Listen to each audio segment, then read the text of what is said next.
Ever lived in a place where you didn't know a single soul? Where no one spoke your language, the culture was alien, and you had absolutely nobody? Ever tried waking up to that kind of crushing loneliness every single day? That was the reality for Riku Miura and Ryuichi Kihara. When they first paired up, they only had each other. No close friends, no family nearby, and zero Japanese community waiting for them in Canada. Just two figure skaters trying to survive in a town that felt completely alien. Yet strangely, what finally pushed them to the top of the world wasn't some secret training method or revolutionary skating technique. It was something much simpler. They made lunch boxes together. They went grocery shopping together. They repeated those tiny routines for 7 straight years. Today, we were looking at why those ordinary moments built the foundation of an Olympic-level partnership. Oakville was quiet, safe, and incredibly peaceful. A small Canadian town near Toronto with scenic lakeside paths, quiet neighborhoods, and malls crowded with families on weekends. But for Riku and Ryuichi in 2019, Oakville felt hollow.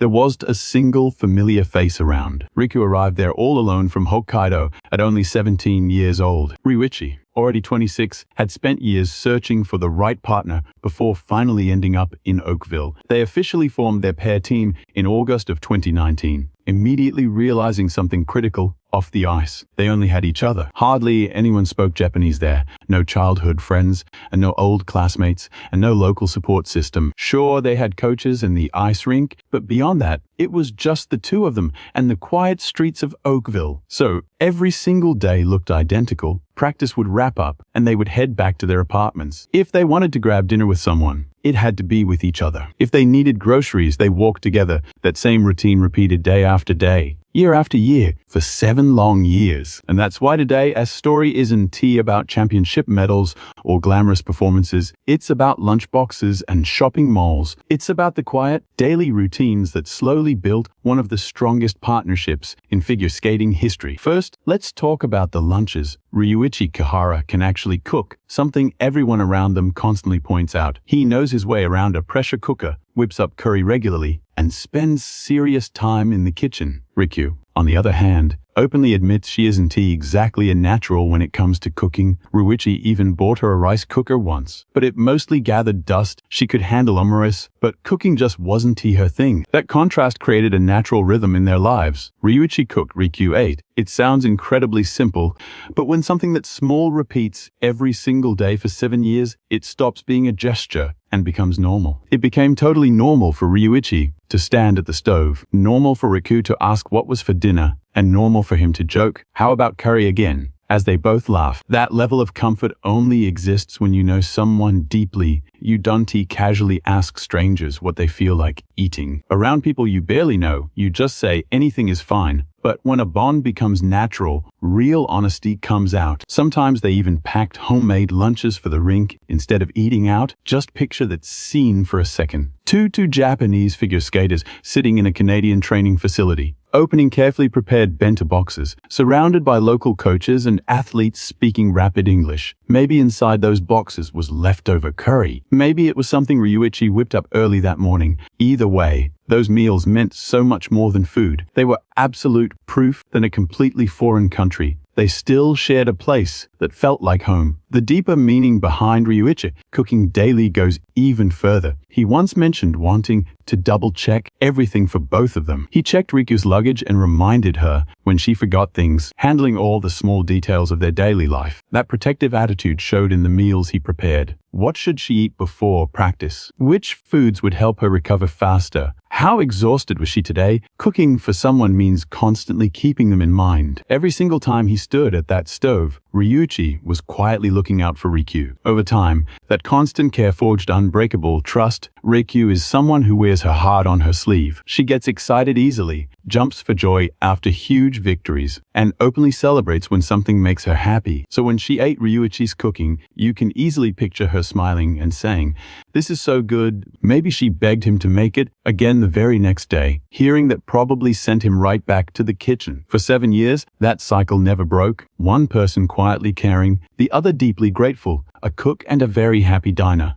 Those tiny interactions built the bedrock of their relationship. And then There were the shopping malls. The mall was their only bridge to the outside world. Honestly, bouncing between the ice rink and the apartments got suffocating, especially in a town where they did not know a single soul. So, they wandered the malls together, browsing clothes, makeup, and random everyday things. Nothing glamorous, just normal errands. But in a place like Oakville, those ordinary moments carried heavy emotional weight. Picture it, two Japanese figure skaters walking through a Canadian mall while English conversations echo all around them. Clerks talking fast, strangers brushing past, different worlds blending together. And right in the middle of all that noise, they're the only ones speaking Japanese. Just think about that. Is it nice? Maybe expensive but cute. Those brief conversations became like a tiny island in the middle of a foreign sea. A quiet reminder that even if the whole town felt completely foreign, they still had each other. For Riku especially, those mall runs probably meant everything. Imagine being a teen girl overseas, far from family and friends. Back home in Japan, you would go shopping with schoolmates or family. But in Oakville, her only companion was Ryuichi Kihara, so naturally they went absolutely everywhere together. At first, maybe that closeness was just out of necessity. But after 7 years, survival slowly turns into choice. Even when they finally had other options, they still chose to spend their free time together. Because by then, togetherness was just normal. Picture a cold winter evening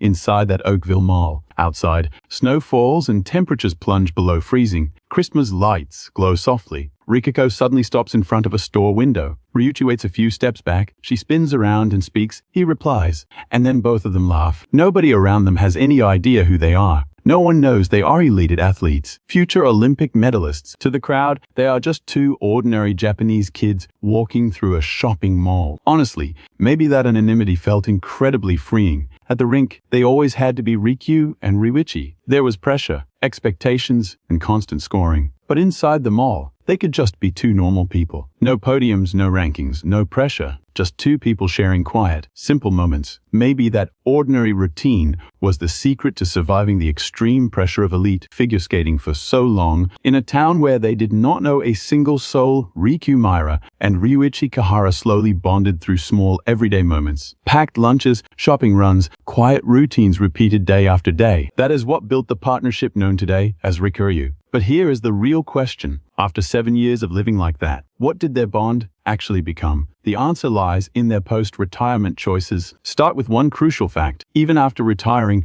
Riku and Ryuichi made their way back to Oakville. Their competitive skating was done. They had won their medals. They could have gone back to Japan permanently. Back to their families, back to a country where everyone spoke their language and shared their culture. Yet, they chose to return to Canadian town where they once knew absolutely nobody. Why? Because after 7 years of building a life together, Oakville had truly become home. Not for the rink or training centers, but because that town held the quiet routines that shaped their lives together. It was where Ryuichi cooked in the kitchen every day, where Riku would casually ask, "What are we eating today?" The place where they walked side by side through malls like it was totally natural. A home is not just a building. Home is a collection of habits, repeating the same quiet moments in the same place until they define who you are. For 7 years, those habits belonged to Oakville. That is why they went back once skating ended. To truly understand their connection, we have to look closer at what kind of person Ryuichi Kihara is. Once, he said, "Maybe I can keep checking things for both of us." It sounds incredibly simple, but that phrase captures how he spent those 7 years. He checked Riku's bags. He prepped her meals, watched over her health, and stepped in whenever she struggled to cope. When she smiled, he smiled too. That became his daily role. But there is a deeper meaning in looking after someone. To genuinely look after another person, you have to pay constant attention. You must notice the tiny changes. Is she tired today? Is something eating at her? What does she need without saying a single word? For 7 years, Ryuichi quietly learned to read Riku's emotions and physical state every single day. That daily habit built their incredible chemistry on the ice. In pair skating, the most vital skill isn't communication through words. It is the ability to anticipate your partner's movement before it even happens. Ryuichi built that instinct not just through heavy training, but through everyday life. Whenever he cooked, he thought about what Riku wanted, what would fuel her practice, and what would help her recover afterward. During shopping trips, he paid attention to what caught her eye. where she stopped, and what made her smile. Those tiny details slowly translated into an intuitive ability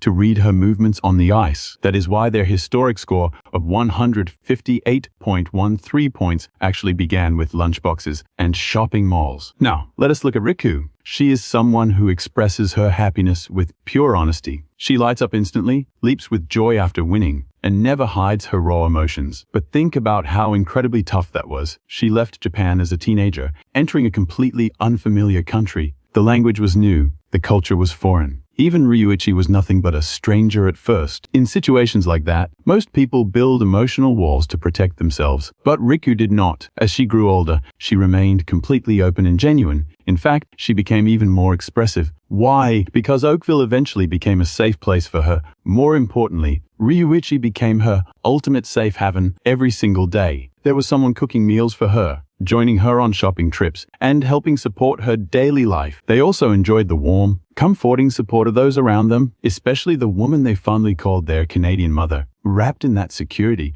Riku never had to hide her feelings. That is why, even at 24, she could still celebrate with the pure, unbridled excitement of a child. That emotional honesty ultimately became one of the greatest strengths in her skating performances. Global audiences did not just watch her skate, they felt her emotions through the screen. Those lunchboxes protected her vulnerability. The shopping trips preserved her peace of mind, and that comfort transformed into a powerful emotional expression that moved millions. That is the hidden power of everyday routine, and there is another crucial person in this story. Someone who quietly walked alongside them in Oakville, offering constant support behind the scenes. Hospital runs, late-night emergencies, and invisible acts of kindness that helped the two skaters survive overseas. There were likely nights when all three shared dinner, or when she dropped off fresh ingredients for meals. Perhaps they even strolled through shopping malls together. We do not know every detail, but after 7 years in that town, their lives undoubtedly overlapped in those quiet moments. That quiet support system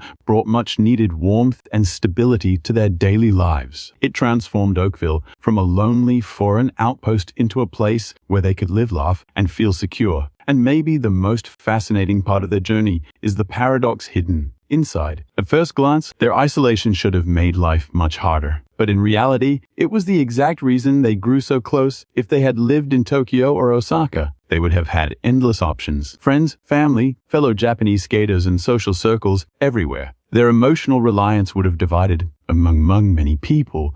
But Oakville was a completely different story, with very few people to turn to. They naturally leaned on each other, and that dependence was not a weakness. It transformed into absolute trust. At first, they might have felt they only had each other, but after 7 years, that mindset shifted to being deeply grateful the other person was there. That is the real meaning behind the lunchboxes. Riku relied on Ryuichi's cooking, and Ryuichi relied on her smile. That mutual reliance slowly deepened the roots of their partnership. The shopping trips shared that exact same meaning. Oakville was a town where stepping out alone felt isolating and uncomfortable. But together, everything felt manageable. Over time, needing each other transformed into sheer gratitude for one another's existence. And when that gratitude builds for 7 years, it inevitably transforms into deep affection. Maybe not a type you can easily label, but after 7 years of shared meals and routines and shared loneliness, it is simply impossible to say there was no love between them. That's why their emotional retirement press conference feels entirely different when you look at it through this lens. Ryuichi wept openly because he felt the loss of their everyday life. The routine of hearing Riku ask, "What should we eat today?" was gone. The everyday moments that filled 7 years of his life were vanishing, but Riku smiled because, for her, those 7 years were finally complete. The lunches, the shopping trips, the endless routines. It had all paved the way to an Olympic gold medal and a perfect ending. Ryuichi saw the end as a loss. Riku saw it as fulfillment. Somehow, both perspectives were deeply beautiful. Neither response was wrong. Both were honest. They were just two different reactions to the same 7 years of ordinary life. After retiring from competition, Riku, Miura, and Ryuichi Kihara returned to Oakville. A new chapter began, free from competition. Yet, in this new life, those lunches and shopping trips surely continued. Ryuichi still stands in the kitchen. Riku still asks, "What do you feel like eating today?" They still stroll through the mall together without the pressure of competing.